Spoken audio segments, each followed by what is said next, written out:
आजादी के इस 75वीं वर्षगांठ पर आप सभी को अनेक अनेक शुभकामनाएं।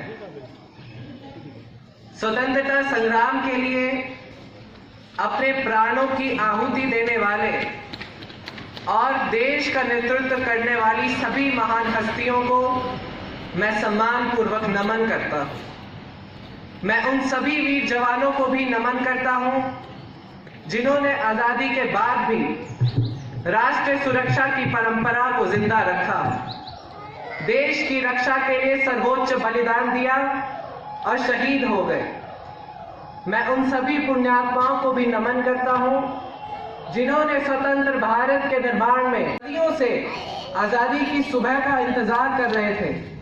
तो यह एहसास बढ़ता है कि आजादी के 75 साल का अवसर कितना ऐतिहासिक है और कितना गौरवशाली है। त्योहार में शाश्वत भारत, स्वतंत्रता संग्राम की छाया और स्वतंत्र भारत की विशेषाधिकार प्राप्त प्रगति की परंपरा भी है।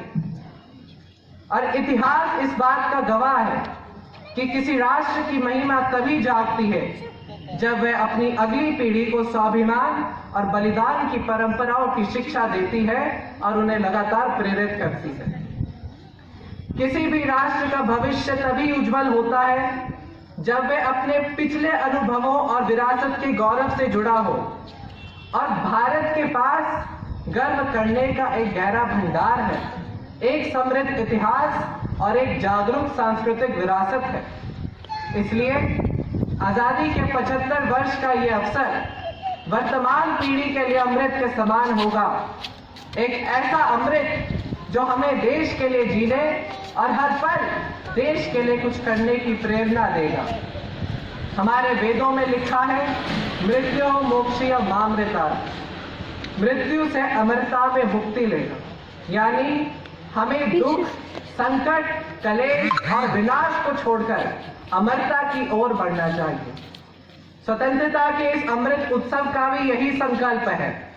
आजादी अमृत महोत्सव का अर्थ है स्वतंत्रता की ऊर्जा का अमृत, स्वतंत्रता संग्राम के योद्धाओं की प्रेरणा का अमृत, नए विचारों और प्रतिज्ञाओं का अमृत और आत्मनिर्भर भारत का अमृत। इसलिए यह महोत्सव राष्ट्र जागरण का पर्व है, सुशासन के सपने को साकार करने का त्योहार और वैश्विक शांति और विकास का त्योहार है। साथियों, स्वतंत्रता संग्राम में विभिन्न युद्धों और घटनाओं से प्रेरणा और संदेश हमें मिलता है जिन्हें भारत आत्मसात कर आगे बढ़ सकता है। 1857 का स्वतंत्रता संग्राम महात्मा गांधी द्वारा राष्ट्र को सत्याग्रह की शक्ति की याद दिलाना, लोकमान्य बाल गंगाधर तिलक द्वारा पूर्ण स्वतंत्रता का आह्वान, नेताजी सुभाष चंद्र बोस के नेतृत्व में आजाद हिंद फौज का दिल्ली मार्च और दिल्ली चलो का नारा जिसे भारत आज भी नहीं भूल सकता। 1942 का अविस्मरणीय आंदोलन, अंग्रेजों के भारत छोड़ो की घोषणा, ऐसे अनगिनत मील के पत्थर हैं जिनसे हमें प्रेरणा और ऊर्जा मिलती है। ऐसे कई उत्साही सेनानी हैं जिनके प्रति देश प्रतिदिन आभार व्यक्त करता है।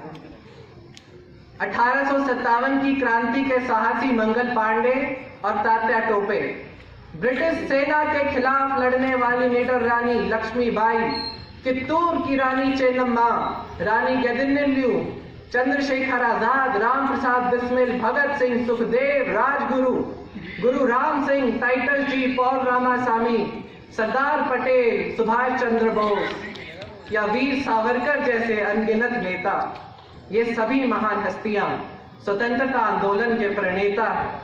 आज हम उनके सपनों का भारत बनाने के लिए उनसे सामूहिक संकल्प और प्रेरणा ले रहे हैं।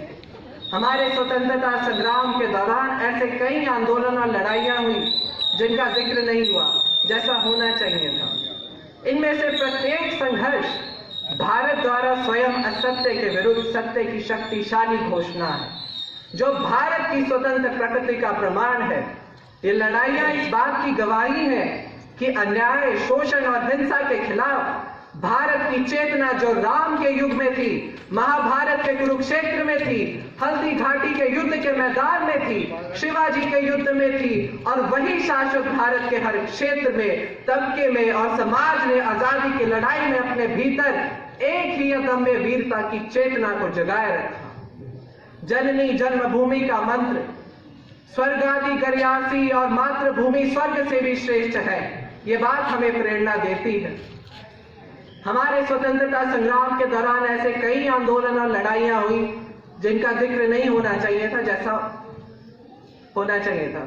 चाहे वो कोल विद्रोह हो या आंदोलन, खासी आंदोलन या संथाल क्रांति, कछार नागा आंदोलन या कूका आंदोलन, भील आंदोलन या मुंडा क्रांति, सन्यासी आंदोलन या रामोसी विद्रोह हो, चित्तूर आंदोलन हो या त्रावणकोर आंदोलन हो, बारडोली सत्याग्रह हो या चंपारण का सत्याग्रह हो, संबलपुर का संघर्ष हो या चुआर का विद्रोह हो, बुंदेल आंदोलन हो, ऐसे कितने ही आंदोलन हुए जिन्होंने देश के हर हिस्से में, हर कालखंड में आजादी की लौ को जलाए रखा। इस बीच हमारी सिख गुरु परंपरा ने हमें देश की संस्कृति और रीति रिवाजों की रक्षा के लिए नई ऊर्जा, प्रेरणा और बलिदान दिया। एक और महत्वपूर्ण पहलू है जिसे हमें हमेशा याद रखना चाहिए। पूर्व, पश्चिम, उत्तर, दक्षिण में हमारे संतों, आचार्यों और शिक्षकों ने स्वतंत्रता आंदोलन की इस लौ को जगाना जारी रखा। हर दिशा में और हर क्षेत्र में भक्ति आंदोलन ने एक तरह से राष्ट्रव्यापी स्वतंत्रता आंदोलन के लिए मंच तैयार किया।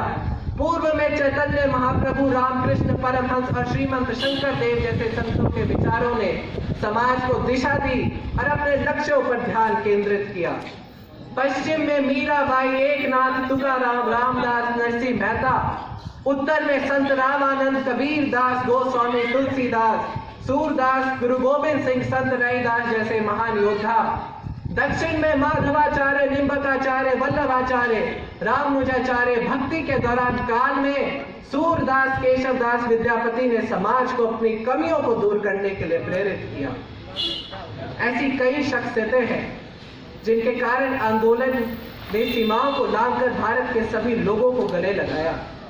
इन असंख्य स्वतंत्रता आंदोलनों के दौरान न जाने कितने ही सेनानी, संत, आत्माएं, अनेक वीर शहीद हुए, जिनकी हर गाथा इतिहास का एक स्वर्णिम अध्याय है। हम इन महान नायकों के जीवन इतिहास को जन जन तक लेकर के जाना है। इन लोगों की जीवन गाथाएं, उनके जीवन का संघर्ष और हमारे स्वतंत्रता आंदोलन के उतार चढ़ाव हमारी वर्तमान पीढ़ी को जीवन का हर एक नया पाठ पढ़ाएंगे। उन्हें एकजुटता, लक्ष्यों को प्राप्त करने की दृढ़ता और जीवन के हर रंग के बारे में बेहतर समझ होगी। इसी तरह हमारे देश के आदिवासी समाज ने अपनी वीरता से कई बार विदेशी शक्तियों को उनके घुटनों पर लाया है। झारखंड में बिरसा मुंडा का आंदोलन हो या मुर्मू भाइयों का संथाल आंदोलन हो, उड़ीसा में जहां चक्र बिसोई ने अंग्रेजों के खिलाफ युद्ध छेड़ा, वहीं लक्ष्मण नायक ने गांधीवादी तरीकों से जागरूकता फैलाई। आंध्र प्रदेश में मान्यम विरट्टू और अल्लूरी सीरा रामराजू ने रंपा आंदोलन का नेतृत्व किया, और पसलत्था खंगुचेरा जिन्होंने मिजोरम की पहाड़ियों में अंग्रेजों का मुकाबला किया। असम और पूर्वोत्तर के अन्य स्वतंत्रता सेनानियों जैसे गोमधर कोवर, लचित बोरफुकन और सिराज सिंह ने देश की स्वतंत्रता में योगदान दिया। गुजरात के जम्बू घोड़ा में नायक आदिवासियों के बलिदान और मानगढ़ में गोविंद गुरु के नेतृत्व में सैकड़ों आदिवासियों के नरसंहार को देश कैसे भूल सकता है। देश उनके बलिदान को हमेशा याद रखेगा। स्वतंत्रता आंदोलन के इतिहास की तरह ही आजादी के बाद का 75 साल का सफर आम भारतीयों की मेहनत, नवोन्मेष, उद्यम का प्रतिबिंब है। देश हो या विदेश, हम भारतीयों ने अपनी मेहनत से खुद साबित किया है कि हमें अपने संविधान पर गर्व है, हमें अपनी लोकतांत्रिक परंपराओं पर गर्व है, और लोकतंत्र की जननी भारत आज भी पूरी दृढ़ता के साथ आगे बढ़ रहा है। ज्ञान और विज्ञान से समृद्ध भारत मंगल से चंद्रमा तक अपनी छाप छोड़ रहा है। आज भारतीय सेना की शक्ति अपार है और आर्थिक रूप से भी हम तेजी से आगे बढ़ रहे हैं। आज भारत का स्टार्टअप इकोसिस्टम दुनिया में आकर्षण का केंद्र बन गया है, ये चर्चा का विषय है। आज भारत की क्षमता और प्रतिभा दुनिया के हर मंच पर गूंजती है। और ये हम सबके लिए सौभाग्य की बात है कि स्वतंत्र भारत के 75 वर्ष का समय और नेताजी सुभाष चंद्र बोस की 125वीं जयंती का वर्ष हम एक साथ मना रहे हैं। ये संगम न केवल तिथियों का मिलन है, बल्कि भारत के अतीत और भविष्य के दृष्टिकोण का भी अद्भुत संयोजन है। नेताजी सुभाष चंद्र बोस ने कहा कि भारत का स्वतंत्रता संग्राम न केवल ब्रिटिश साम्राज्यवाद के खिलाफ है, बल्कि वैश्विक साम्राज्यवाद के खिलाफ भी है। नेताजी ने भारत की स्वतंत्रता को संपूर्ण मानवता के लिए आवश्यक बताया।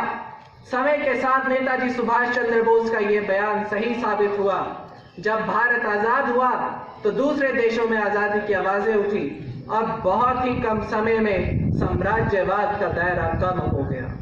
और दोस्तों, भारत की उपलब्धियां सिर्फ हमारी ही उपलब्धियां नहीं है, बल्कि ये पूरी दुनिया को आलोकित करने वाली है और पूरी मानवता के लिए आशा जगाने वाली है।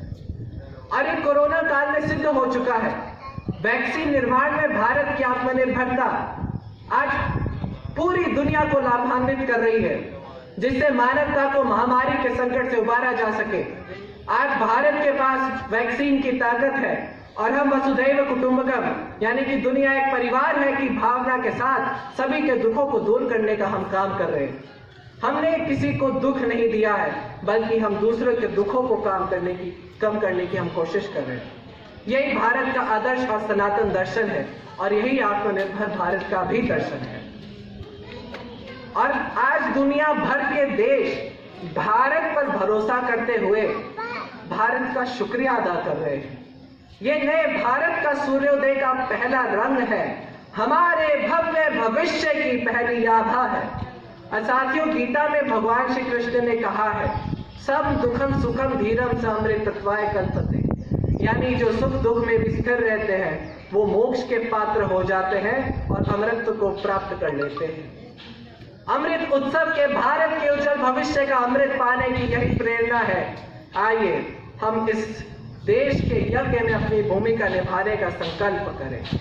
साथियों, ये महोत्सव है आजादी के इतिहास का, ये महोत्सव है आजादी के इतिहास का, नए संकल्पों के साथ का।